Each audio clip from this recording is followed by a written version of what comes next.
Assalamualaikum warahmatullahi wabarakatuh. Selamat petang saudara, salam hangat TVRI Sumatera Selatan yang kembali hadir menjumpai Anda dalam Warta Sumsel. Bagaimana kabar Anda hari ini? Karena Warta Sumsel selama kurang lebih 50-60 menit ke depan akan menyajikan beragam informasi teraktual seputar Sumatera Selatan. Dan berikut dua cuplikan topik utama Warta Sumsel hari ini.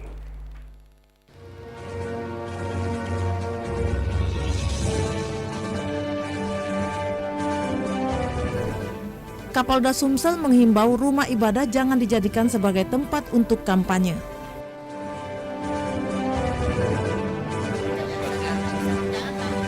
Rumah sakit Ernaldi Bahar belum menerima konfirmasi TPS untuk tanggal 17 April 2019.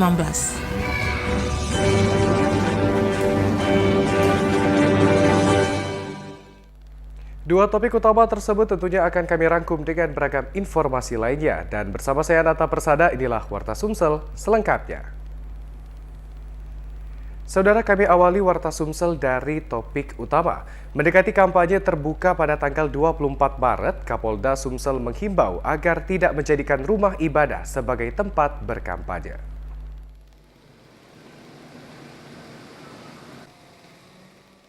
Pelaksanaan kampanye terbuka Pilpres dan Pileg tahun 2019 akan dimulai pada tanggal 24 Maret nanti. Berbagai tempat bisa dijadikan tempat untuk kampanye, kecuali rumah ibadah dan lembaga pemerintahan. Kapolda Sumsel Irjen Pol Zulkarnain Adinegara menghimbau agar tidak menjadikan tempat ibadah baik masjid, gereja, atau tempat ibadah yang lain untuk dijadikan tempat berkampanye.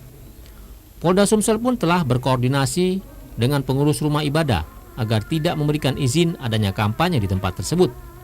Larangan penggunaan tempat ibadah untuk kegiatan kampanye diatur dalam pasal 280 ayat 1 huruf H Undang-Undang Nomor 7 Tahun 2017 tentang Pemilu, yakni pelaksanaan peserta dan tim kampanye pemilu dilarang menggunakan fasilitas pemerintah, tempat ibadah, dan tempat pendidikan.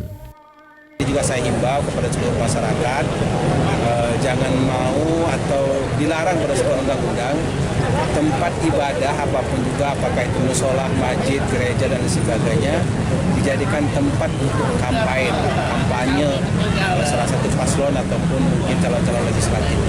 Nah, itu dilarang karena itu beberapa rumah ibadah pengurusnya sudah clear bahwa mereka tidak menerima tempat ibadah mereka dijadikan tempat kegiatan politik. Itu saya ucapkan terima kasih. Tidak hanya kampanye di tempat ibadah saja yang dilarang, tetapi juga kegiatan seperti menempel stiker dan pemasangan alat peraga kampanye juga dilarang di tempat ibadah dan halamannya. Bram Anhar, TVRI Sumsel melaporkan. Pelaksanaan pemilihan umum Presiden, DPR RI, DPRD, serta DPD kurang dari 1 bulan lagi. Namun masih banyak warga yang belum menentukan pilihannya, bahkan masih belum mengenal surat suara. Genderang pemilihan umum secara langsung semakin terdengar nyaring seiring sudah banyaknya banner, baliho, pamflet, caleg yang terpasang. Tetapi alat peraga kampanye itu sangat jauh dari kenyataan karena pada saatnya nanti seluruh kertas suara baik caleg DPR RI hingga DPRD provinsi, kabupaten dan kota tidak menyertakan foto caleg. Entah sosialisasi yang disampaikan KPU lewat media elektronik maupun cetak, apakah sampai ke telinga masyarakat? Yang pasti mereka hingga hari ini, kebanyakan warga belum mengetahui sistem pencoblosan di tanggal 17 April nanti. Sudah tahu belum sekarang tak kasih gambarnya, mana ada nama? Kalau mencapai 2 tahun kemarin kan ada gambar kan? Tahun ini tak kasih, sudah tahu belum? Belum tahu. Belum tahu. Jadi bingung tak kalau cuma ada nama beda kasih gambar? Tapi kan biasanya kan sudah ini kan gampang ada nama, ada nomornya biasanya. Kalau ada nama beda kasih nomor taruh gitu. Berapa pemilu 17. 17. Tahu tak mau mana cara milih? Tahu. Kakek cuma ada nama, tak kasih gambar, sudah tahu loh. Ya, nggak tahu juga ya. Tahu. Tapi milihnya belum tahu. Belum dapat kabar. Belum. Presiden ada tentuan pilihan lo? Belum ada pilihan presiden. Belum juga. Sosialisasi para caleg sendiri sepertinya masih didominasi melalui kalender, spanduk serta APK lain belum terjun langsung ke konstituennya. Itulah sebabnya pemilu caleg tahun ini diprediksi banyak pihak akan banyak suara yang tidak syah atau justru belangku. Husin Ali, TVRI Sumsel melaporkan dari Palembang. Saudara, Badan Pengawas Pemilu Kota Palembang meminta partisipasi masyarakat untuk dapat bersama-sama mengawasi pemilu tahun 2019 ini agar berintegritas dan independen. Pelaksanaan pemilu tahun 2019 ini diharapkan penyelenggara pemilu, baik itu pihak KPU maupun Bawaslu Kota Palembang, menjadi pemilu yang berintegritas dan independen. Namun tak hanya dapat dilakukan oleh KPU dan Bawaslu saja, namun juga butuh partisipasi masyarakat untuk turut bersama-sama menguasai pemilu tersebut. Menurut Komisioner Bawaslu Kota Palembang, Dadang Aprianto, beberapa hal pengawasan yang bisa dilakukan yakni melaporkan segala tindakan dugaan yang melanggar aturan dalam pemilu. Misalnya indikasi money politik, keterlibatan ASN secara langsung, dan pelanggaran kampanye lainnya. Ditegaskan Dadang, peran aktif masyarakat sangat mereka harapkan dalam menegakkan keadilan pemilu tahun 2019 ini. Kepada seluruh masyarakat Kota Palembang, bantu kami untuk menyukseskan pemilu 2019 ini dengan aman, nyaman, sejuk, dan tidak ada masalah di tanggal 17 April nantinya. Jadi kami bersama KPU dan Bawaslu tetap akan menjaga integritas, menjaga independensi kami sebagai penyelenggara yang nantinya akan dipercaya apapun hasilnya ke depan.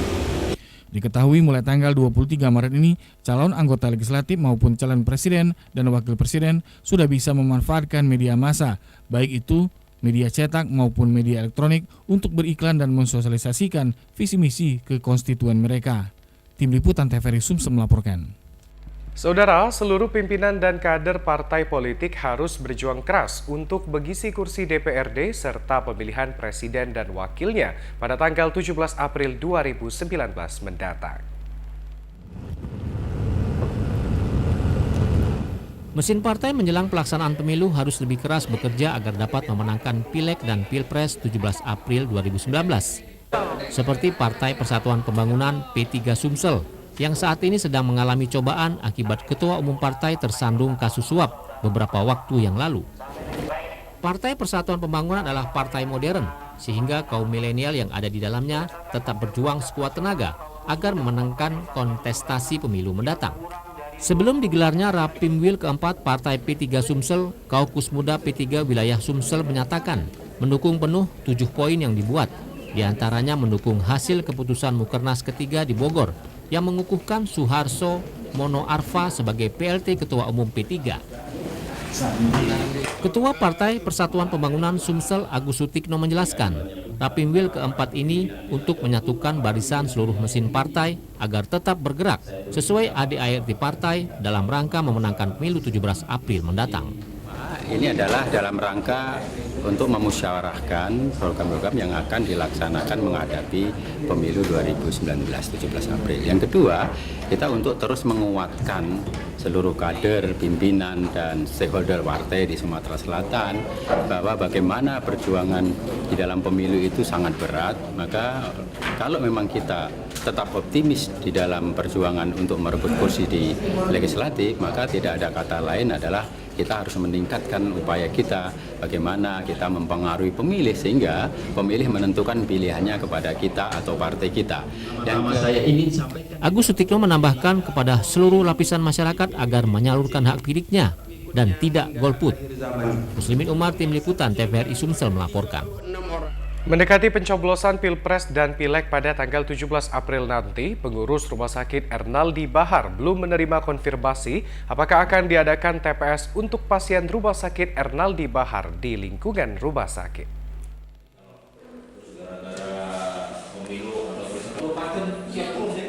Pemilu tanggal 17 April 2019 nanti akan ada pemilih dari orang yang mengalami gangguan mental yang dinilai layak untuk memilih sesuai dengan pemeriksaan dokter ahli. Meski diperbolehkan mencoblos, namun mereka tetap akan mencoblos sendiri di bilik suara, tidak ditemani oleh siapapun. Wakil Direktur Umum dan Keuangan RS Ernaldi Bahar Muhammad Rusdi, hingga saat ini belum ada konfirmasi dari KPU perihal ada atau tidaknya TPS di lingkungan Rumah Sakit Ernaldi Bahar. Pengelola rumah sakit pun tidak akan mendirikan TPS tanpa ada persetujuan dari pemerintah pusat. Jika di lingkungan Rumah Sakit Ernaldi Bahar akan disediakan TPS, tentu pengelola rumah sakit telah mempersiapkannya sejak jauh hari. TPS bagi pemilih di Rumah Sakit Ernaldi Bahar ini sampai saat ini belum ada konfirmasi, dan kita juga tidak berani harus menyiapkan itu kalau ada instruksi khusus dari pusat. Sampai saat ini kan belum ada beritanya iya atau tidak untuk melakukan mengikuti pilihan itu tanggal 17 April nanti. Belum ada rumah sakit ini. Walaupun nanti ada kan jauh-jauh hari sudah kita persiapkan, tapi kalau sampai saat ini tidak ada nih. Belum ada sama sekali. Secara fisik, pasien yang mengalami gangguan mental tidak memiliki kendala, seperti tunanetra atau tunadaksa yang membutuhkan pendampingan orang lain atau fasilitas khusus. Pengawalan dan penjagaan tetap akan dilakukan oleh pihak rumah sakit untuk mengantisipasi hal-hal yang tidak diinginkan.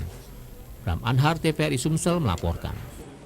Saudara, sinergitas pemerintah Kabupaten Musi Banyuasin dan Kejari Muba akhirnya berhasil menarik 18 kendaraan dinas yang telah dikuasai oleh mantan pejabat maupun ex-DPRD. Sebanyak 18 kendaraan dinas operasional roda 4 milik pemerintah Kabupaten Musi Banyuasin diserahkan oleh Kepala Kejaksaan Negeri Muba kepada Sekretaris Daerah Musi Banyuasin. Kendaraan tersebut merupakan hasil dari penertiban oleh pihak Kejari yang sebelumnya dikuasai oleh mantan pejabat maupun mantan anggota DPRD yang tidak lagi menjabat.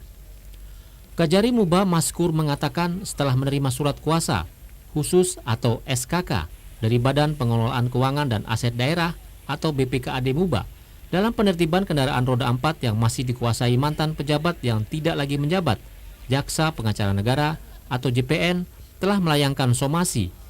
Dari 32 yang di SKK, 18 diantaranya telah mengembalikan sendiri, sedangkan 14 mantan pejabat belum mengembalikan. Yang 14 ini ya kita himbau untuk segera mengembalikan. Tapi sudah ada beberapa yang sudah komunikasi akan mengembalikan. Jadi kita berharap dalam waktu dekat ini 14 ini bisa dikembalikan sehingga seluruhnya bisa selesai, kita kembalikan ke Pemkab nantinya.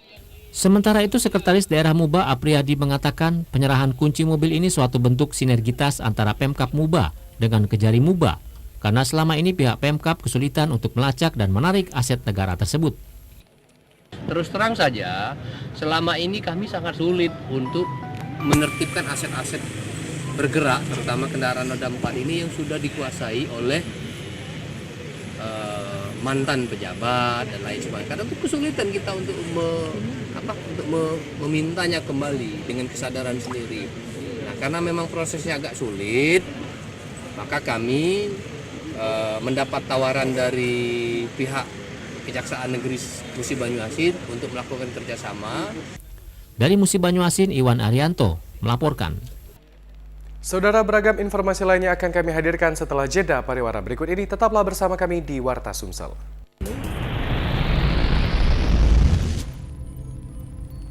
Terima kasih Anda masih bersama kami di Warta Sumsel dan kini kita ikuti informasi selanjutnya. Saudara, meskipun Kiai Haji Muhammad Zain Syukri sudah tiada, namun berbagai pengetahuan yang diajarkannya tetap menjadi panutan. Pada haul ke-7 hari ini juga dihadiri lebih dari 60 orang jemaah dari Malaysia, Singapura, dan Thailand Selatan.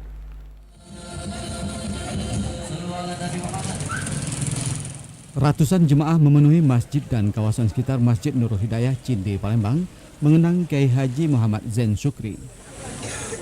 Meskipun sudah 7 tahun Abah Zain biasa disapa sudah meninggal dunia, namun berbagai pengetahuan, pendidikan, ungkapan serta perbuatan almarhum tetap menjadi kenangan dan panutan.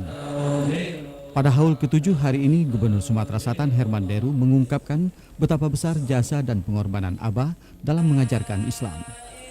Bukan hanya bagi jemaah di Palembang, tapi juga sampai ke mancanegara.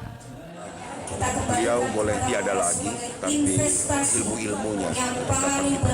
Ajarannya sampai ke luar negeri? Ajarannya bukan hanya untuk di Sumatera Selatan, tapi pada skup nasional bahkan di mancanegara beliau diakui oleh banyak pihak dan bisa diterima oleh semua mazhab dan golongan. Terima kasih. Abah Zen Syukri telah mewariskan banyak buku pengetahuan agama serta para santri dan jemaahnya yang sudah tersebar meneruskan syiar Islam. Bagi anaknya Dr. Izzah Zen Syukri, sosok Abah Zen sulit tergantikan. Kini ia meneruskan perjuangan Abah mengurus pondok pesantren dan masjid dalam melahirkan umat meneruskan risalah Rasulullah SAW. Alhamdulillah peninggalan Abah berupa pesantren, masjid, madrasah itu tetap kita hidupkan. Yang seperti inilah yang insya Allah akan melahirkan umat generasi yang meneruskan risalah baginda Rasulullah SAW. Pada haul ke-7 ini menghadirkan penceramah Dr. Kiai Haji Mujib Kulyubi, Khatib Syuriah PBNU dan juga Wakil Rektor Universitas Nahdlatul Ulama Indonesia. Hakim Syaimi, Tim Liputan TVRI Sumsel melaporkan.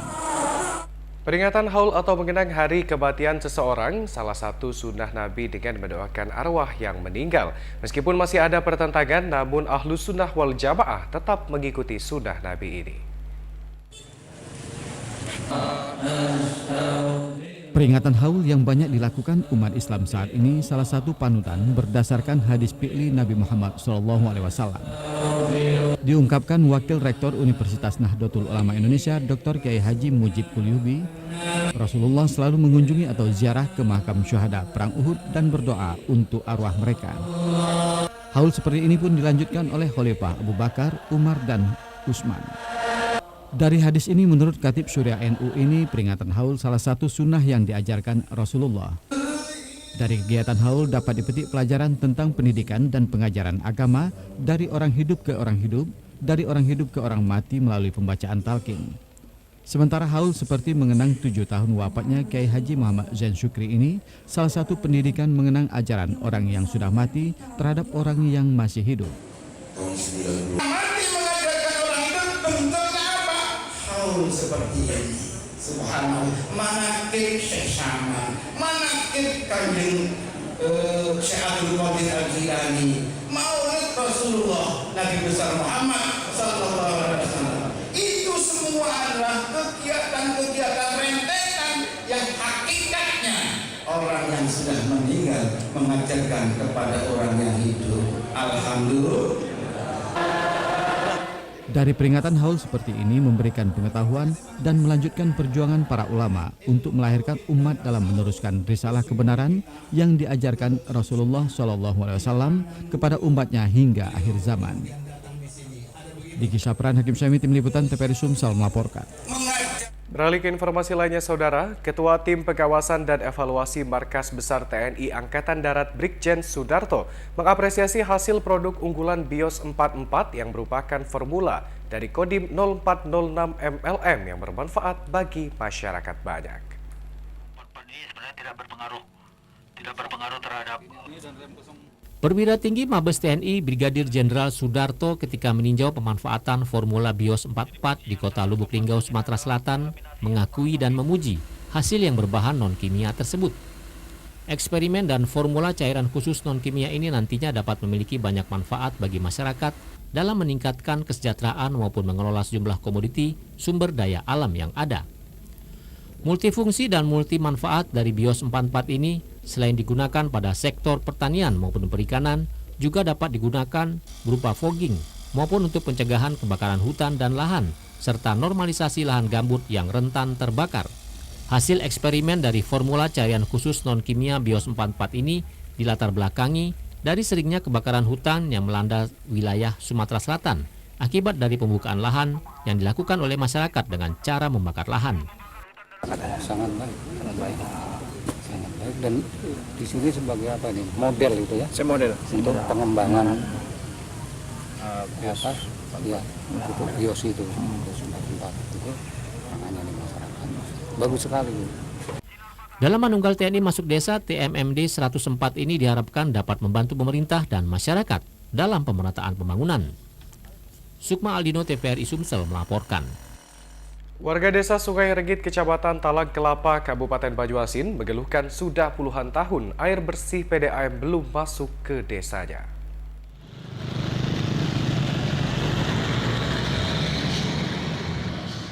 Warga desa Sungai Rengit, Kecamatan Talang Kelapa, Kabupaten Banyuasin sampai saat ini belum menikmati air bersih PDAM, sehingga untuk melakukan aktivitas sehari-hari memasak, mencuci dan mandi menggunakan air sumur. Air sumur ini pun harus digali sampai kedalaman 10 meter baru airnya bisa digunakan. Diakui salah seorang tokoh masyarakat desa Sungai Rengit, Abdul Holik, sejak menempati desa ini sejak tahun 90 sampai sekarang belum ada air PDAM yang masuk. Untuk keperluan sehari-hari menggunakan air sumur dan dalam waktu 2 bulan jika tidak turun hujan, air sumurnya mulai kering. Warga berharap kepada pemerintah setempat dapat mencarikan solusi terbaik dengan menyalurkan air PDAM ke desanya. Untuk air PDAM saat sekarang katakan belum ada masuk. Sudah berapa tahun, Pak? Sudah lama, Bu. Dari tahun 90 saya sejak di sini sampai sekarang belum ada. Ya, kalau keinginan kami, masyarakat kami khususnya Desa Sungai Rengit dengan ini mengharapkan adanya PDAM sehingga pemerintah setempat bisa mengajukan untuk ini penyaluran air. Ahmad Holik menambahkan, air bersih PDAM ini sudah lama ditunggu warga desa Sungai Rengit dan minta kepada dinas terkait untuk segera mendistribusikan air PDAM ke desanya. Tim Liputan TVRI Sumatera Selatan melaporkan. Saudara, kolam retensi sebagai tempat penampungan air terutama saat musim hujan tidak akan berfungsi maksimal jika dangkal dan dipenuhi dengan sampah. Kolam retensi menjadi salah satu tempat menampung air agar tidak terjadi banjir di wilayah perkotaan. Namun jika dangkal dan dipenuhi oleh sampah, maka fungsi kolam retensi akan hilang karena tidak bekerja secara maksimal. Petugas Dinas Kebersihan Pemerintah Kota Palembang telah melakukan pengelolaan sampah dengan membersihkan setiap sudut kota. Namun warga Kota Palembang masih sembarangan membuang sampah, apalagi di dalam saluran air. Kesadaran warga untuk membuang sampah di tempatnya masih sangat kurang, walaupun sudah disediakan tempat sampah. Belum lagi warga yang tinggal di bantaran sungai masih saja membuang sampah rumah tangga langsung ke dalam aliran sungai. Rusida, salah satu petugas kebersihan kolam retensi Taman PKK, menuturkan sudah 2 tahun terakhir kolam retensi tidak dikeruk, sehingga saat ini sudah mulai dangkal. Sudah harus dikeruk, Bu, ya? Harus dikeduk. Dikeduk, ya? Kapan terakhir dikeduk, Bu? Ada Kesininya ada mungkin 2 tahun belum ada, setahun lebih lah. tahun lebih, ya? Ini udah harus dikeruk, ya? Iya, udah seharusnya memang mereka itu kalau dikeduk, ya? Selain itu, penangkalan kolam retensi juga menjadi kendala karena sampah akan sulit dibersihkan karena menyatu dengan lumpur. Tim Liputan TVRI Sumsel melaporkan.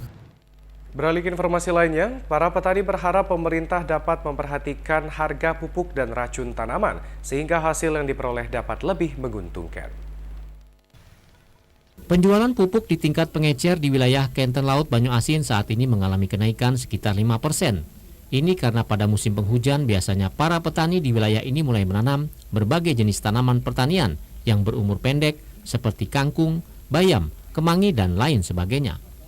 Asri, salah satu petani di Kenten Laut, menuturkan saat ini para petani masih menggunakan pupuk kimia seperti pupuk urea untuk menyuburkan tanaman. Sementara untuk pestisida harganya juga naik, yang biasanya Rp30.000 kini menjadi Rp35.000 per liter. Para petani berharap pemerintah dapat menurunkan harga pupuk dan racun tanaman agar pendapatan dari hasil panen melebihi modal untuk biaya perawatan. Ya, kalau sekarang alhamdulillah ada kenaikan sedikit, ibarat sisi harganya lumayan. Dari 6.000 dari kebutuhan. Kenaikannya berapa persen, Pak? Berapa kira-kira? Ya, sekitar 50% lah. Biasa-biasanya 3.000, 4.000.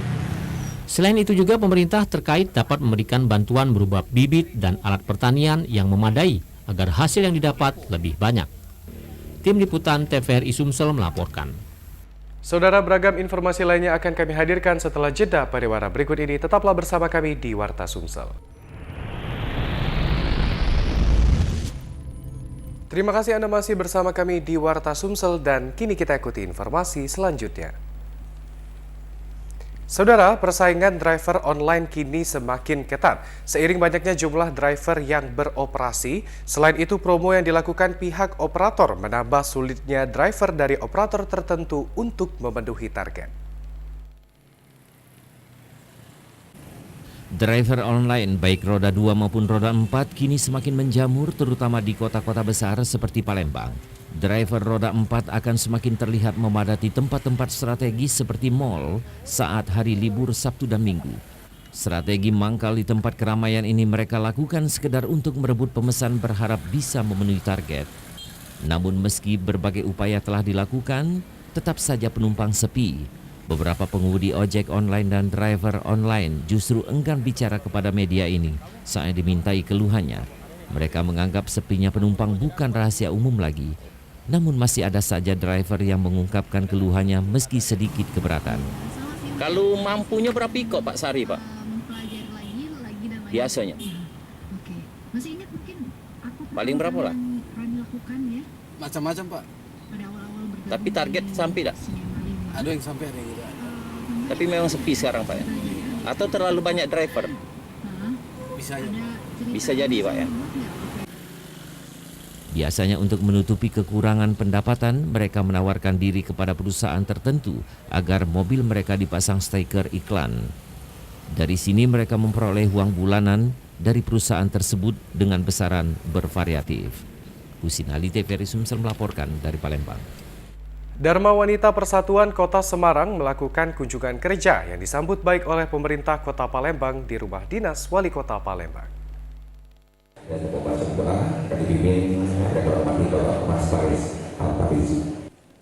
Acara diawali dengan pemaparan visi, misi, dan kegiatan Dharma Wanita Persatuan Kota Palembang oleh Sekretaris Dinas Pemberdayaan Perempuan, Perlindungan Anak, dan Pemberdayaan Masyarakat Kota Palembang.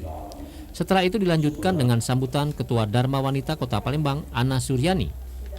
Sekretaris Dinas PP PA Kota Semarang mengungkapkan tujuan kunjungan ke Kota Palembang untuk belajar tentang kemajuan yang ada di Kota Palembang sehingga bisa ditiru dan dicontoh untuk kemajuan Kota Semarang.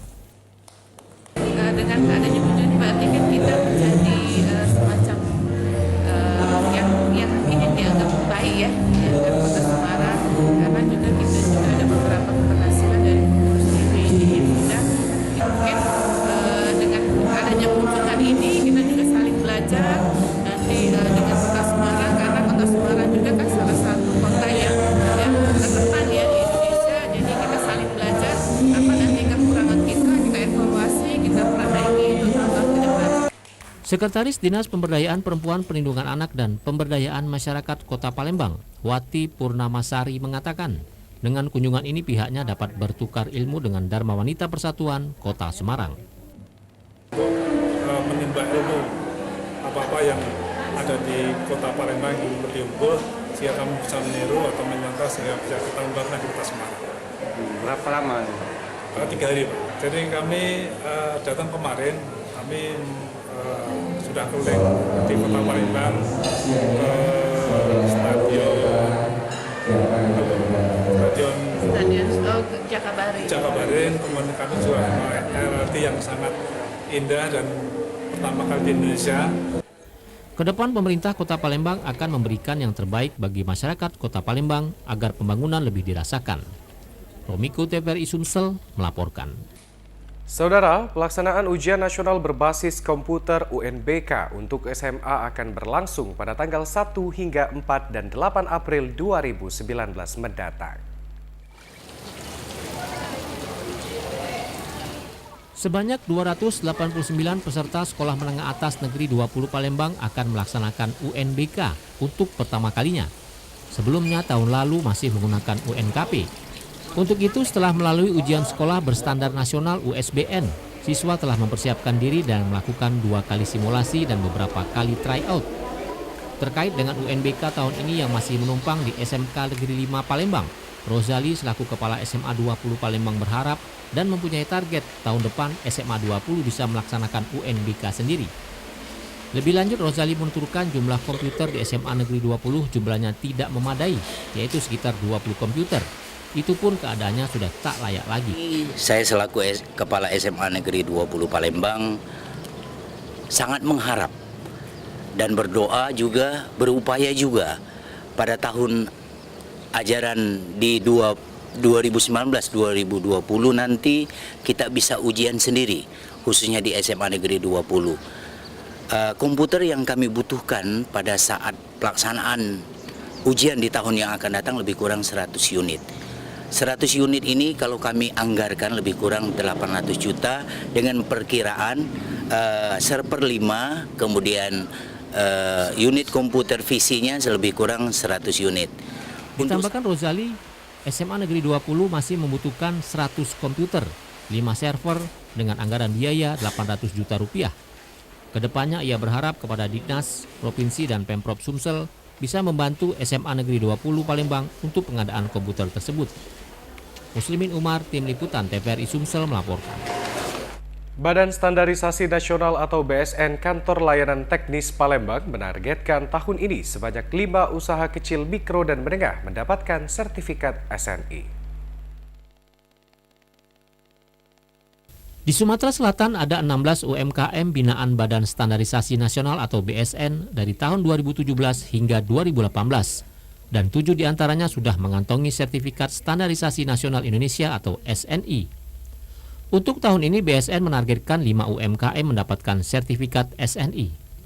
Kepala BSN Palembang Haryanto mengatakan target ini masih sama dengan tahun lalu karena untuk menjadi UMKM memiliki sertifikasi SNI butuh proses dan tidak bisa instan. Apalagi selama ini kendalanya adalah pada sumber daya manusia yang belum sepenuhnya paham bahwa kebersihan olahan makanan harus dimulai dari proses awal hingga akhir yang berkesinambungan. Bukan hanya hasil akhirnya saja yang dinilai cantik saat disajikan, tetapi proses di balik itu juga sangat penting. Tim Liputan TVRI Sumsel melaporkan. Beralih ke informasi lainnya, saudara, berniat memburu babi di hutan, seorang pria di Lubuk Linggau malah berurusan dengan aparat kepolisian. Pasalnya pelaku salah menembak sasaran yang dikiranya seekor babi, ternyata mengenai tubuh seorang pemuda hingga tewas di tempat.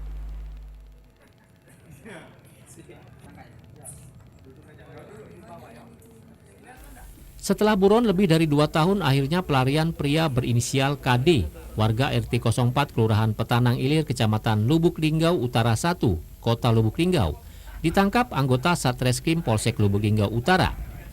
Pelaku diringkus petugas di rumahnya tanpa melakukan perlawanan, lantaran telah menyebabkan seorang pemuda bernama Randi Wijaya, warga RT 04 Kelurahan Tanjung Raya, Kecamatan Lubuk Linggau Utara 1, meninggal dunia karena peluru senpira miliknya mengenai korban. Peristiwa tersebut bermula saat pelaku bersama rekannya yang saat ini masuk DPO berniat berburu babi di hutan.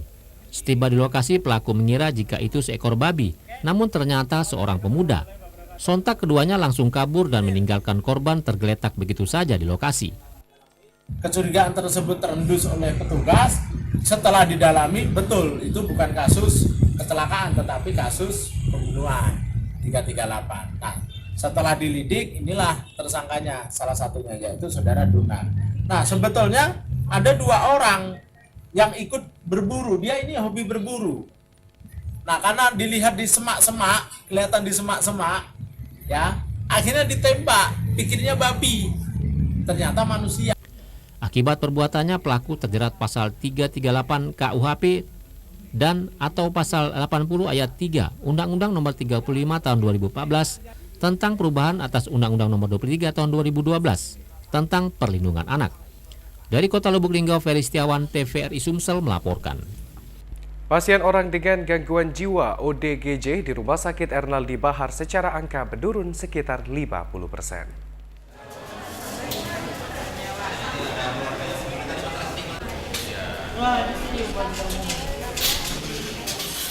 Setiap hari hampir 200-an pasien ODGJ yang berobat ke RS Ernaldi Bahar. Sejak tahun 2017, pasien ODGJ ada penurunan sekitar 50% karena pasien ODGJ ini langsung diberikan perawatan intensif dari RS Ernaldi Bahar maupun keluarga. Perawatan pasien ODGJ ini dilakukan secara intensif karena pasien akan bisa normal kembali jika didukung penuh oleh keluarga dan lingkungan sekitar. Diakui Humas RS Ernaldi Bahar, Iwan Andantoro, jika dilihat dari pasien yang berobat di RS Ernaldi Bahar secara angka mengalami penurunan. Tetapi kenyataan di lapangan, pasien ODGJ ini masih banyak yang belum sembuh total dan masih dalam perawatan intensif sehingga jumlahnya bertambah. Meski begitu, pasien perlu berobat secara rutin dengan mengkonsumsi obat-obatan yang telah ditentukan dokter di RS Ernaldi Bahar.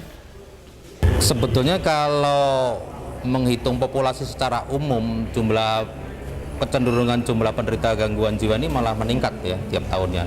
Karena pasien yang lama masih tetap perlu perawatan dan pengobatan, disusul dengan pasien-pasien yang baru. Cuman kenapa kok dari data kunjungan menurun? Ini diduga karena ada kebijakan dari sistem pelayanan kesehatan yang di Indonesia ini, kita kan ada sistem berjenjang.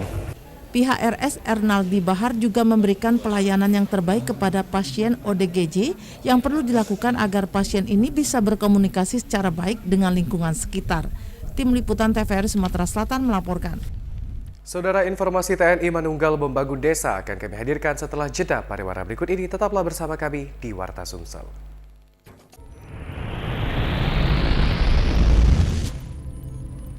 Terima kasih Anda masih bersama kami di Warta Sumsel dan kini kita ikuti informasi seputar TNI Manunggal membangun desa. Saudara, TNI Manunggal Membangun Desa atau TMMD adalah program TNI di bidang teritorial yang bertujuan untuk meningkatkan kemanunggalan TNI rakyat serta kesejahteraan masyarakat, terutama masyarakat di pinggiran Kota Palembang.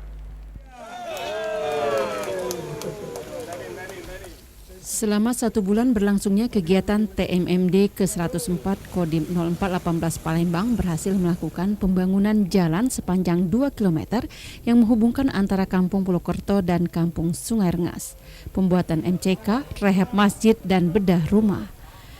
Di penghujung kegiatan TMMD ke-104 Kodim 0418 Palembang, hari ini Komandan Satgas TMMD ke-104 yang juga selaku Komandan Kodim 0418 Palembang, Letkol Infantri Honi Hapana bersama anggota Kodim dan komunitas goes berolahraga sepeda yang mulai start dari Jalan Soekarno-Hatta Tanjung Barangan menuju Seirengas Gandus.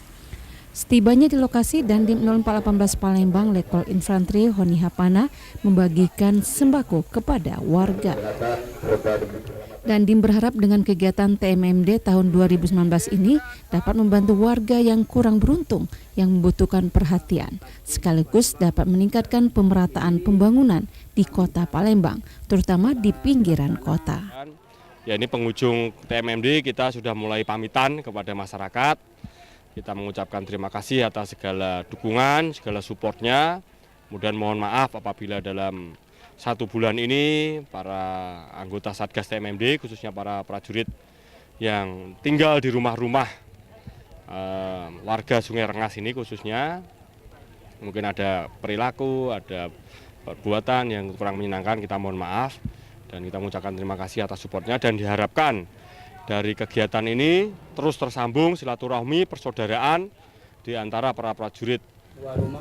Herman selaku Ketua RT 33 merasa bersyukur dan terbantu dengan program TMMD dan dapat membuka akses jalan penghubung yang dinantikan warga. Membantu Bapak Dandim, sangat terbantu sekali Pak atas kegiatan TNI ini, dan juga ada pembagian sembako, kami sangat terbantu sekali, dan juga ada yang lain-lain, bedah rumah, renovasi masjid, dan ada pos kamling dan MCK ada juga Pak di rehab juga, dan sangat terbantu sekali. Terima kasih banyak pada TMMD merupakan program terpadu antara TNI dengan pemerintah Kota Palembang. Tim Liputan TVRI Sumatera Selatan melaporkan. Saudara, Manunggal TNI tidak hanya dilakukan saat adanya TNI Manunggal membangun desa, tetapi saat tertentu juga TNI Manunggal dengan rakyat, seperti bergotong royong membersihkan masjid.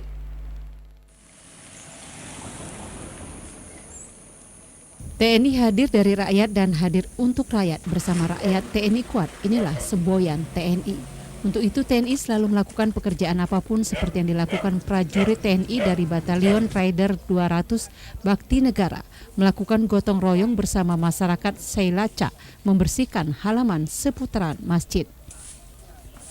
Menurut Serka Enggi, bahwa setiap desa binaan Kesatuan Batalion Raider selalu dilakukan kerjasama dalam melaksanakan gotong royong, baik membersihkan sampah halaman masjid, perbaikan jalan, bahkan juga dalam kegiatan olahraga. Biasanya kita kerjasama kepada yang tertua di desa tersebut, RT ataupun RW, untuk kegiatan koordinasi masalah kegiatan-kegiatan yang ada di kampung binaan kita. Contoh seperti ini untuk kerjasama masalah gotong royong. Kalau selain dari kegiatan seperti ini, kadang ada kegiatan di tempat kita, asrama, ada acara, kita undang warga desa binaan untuk datang ke tempat kita. Awan Cik, Ketua RW Saila Cak mengatakan sangat senang dengan adanya kerjasama masyarakat dengan TNI karena meringankan pekerjaan yang mereka lakukan. Awan Cik juga mengatakan gotong royong seperti ini dilakukan setiap bulan, tidak hanya membersihkan masjid, tapi juga membantu masyarakat dalam kegiatan lainnya. Di sini daerah binaan, Pak, binaan dari Provinsi dari 200 waktu negara, Pak ya. Jadi emang kalau diperlukan masyarakat sini ada gotong royong, tinggal di tackle datang kita siap gitu, dari kesatuan.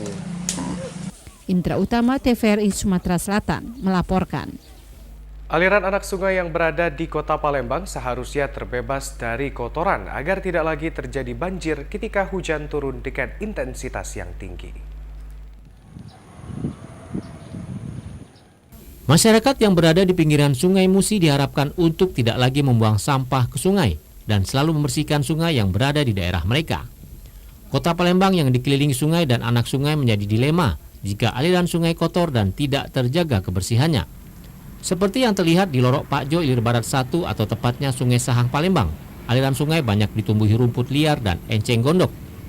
Pihak terkait pernah melakukan pembersihan terhadap aliran sungai ini, namun itu sudah lama dilakukan dan kini enceng gondok dan rumput liar mulai tumbuh kembali di sepanjang aliran sungai ini.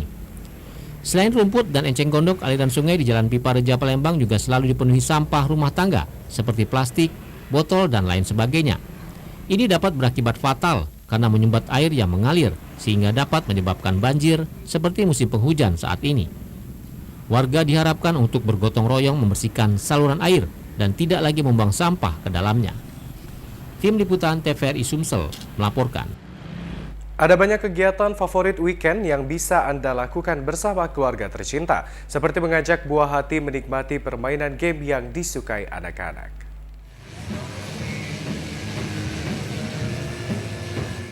Rutinitas dan kesibukan sehari-hari setiap anggota keluarga tak jarang membuat frekuensi komunikasi di keluarga menjadi menurun.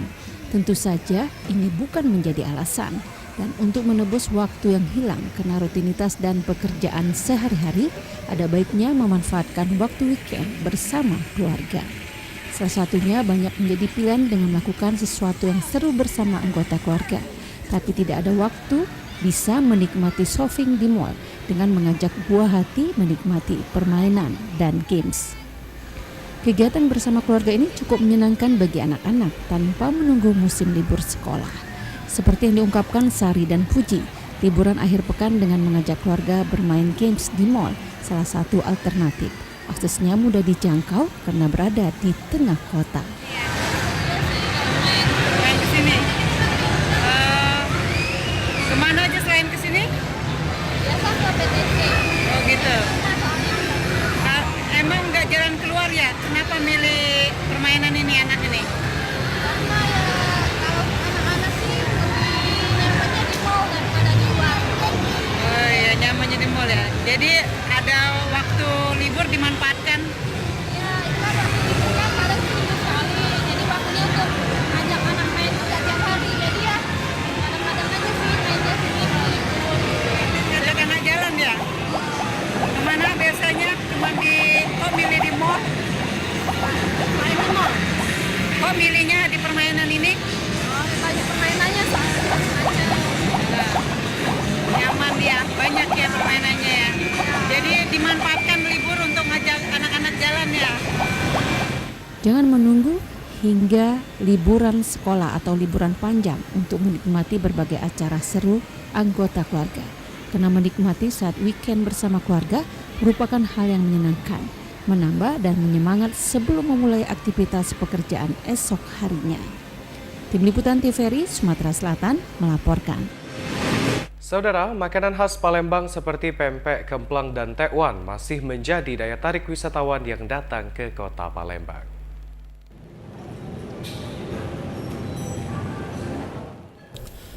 Menu makanan khas Kota Palembang masih menjadi daya tarik wisatawan untuk datang ke Bumi Sriwijaya karena terkenal enak dan memiliki nilai gizi yang tinggi. Seperti pempek, kemplang, dan tekwan menjadi incaran para pendatang, khususnya yang hobi dengan kuliner daerah. Ini karena makanan Palembang yang berbahan dasar ikan sangat digemari karena selain bergizi tinggi, juga memiliki tekstur dan bentuk yang unik. Ciri khas makanan daerah ini juga dimanfaatkan pihak hotel di Kota Palembang untuk menarik para pengunjung serta masyarakat untuk datang dan menginap dengan menyajikan makanan asli Kota Palembang. Sabto, salah satu chef hotel berbintang di Palembang, menuturkan makanan khas Indonesia khususnya Sumatera Selatan sangat banyak peminatnya sehingga dibuat khusus setiap saat untuk menu makanan hotel. Dengan disajikannya makanan khas daerah di hotel berbintang, diharapkan makanan tersebut dapat mendunia dan lebih banyak dikenal masyarakat internasional. Untuk itu pemerintah daerah agar dapat membangkitkan kuliner daerah dengan selalu melakukan promosi dengan mengadakan kegiatan yang sifatnya nasional maupun internasional di Kota Palembang. Tim Liputan TVRI Sumsel melaporkan. Saudara, informasi tadi menjadi akhir perjumpaan kita dalam Warta Sumsel edisi kali ini. Mewakili seluruh kerabat kerja yang bertugas, akhirnya saya, Nata Persada, harus pamit undur diri dari hadapan Anda. Tetap saksikan seluruh tayangan yang ada di TVRI Sumatera Selatan, terutama Warta Sumsel yang menemani setiap hari Anda dari pukul 5 hingga 6 sore. Terima kasih atas kebersamaan Anda. Wassalamualaikum warahmatullahi wabarakatuh dan sampai jumpa.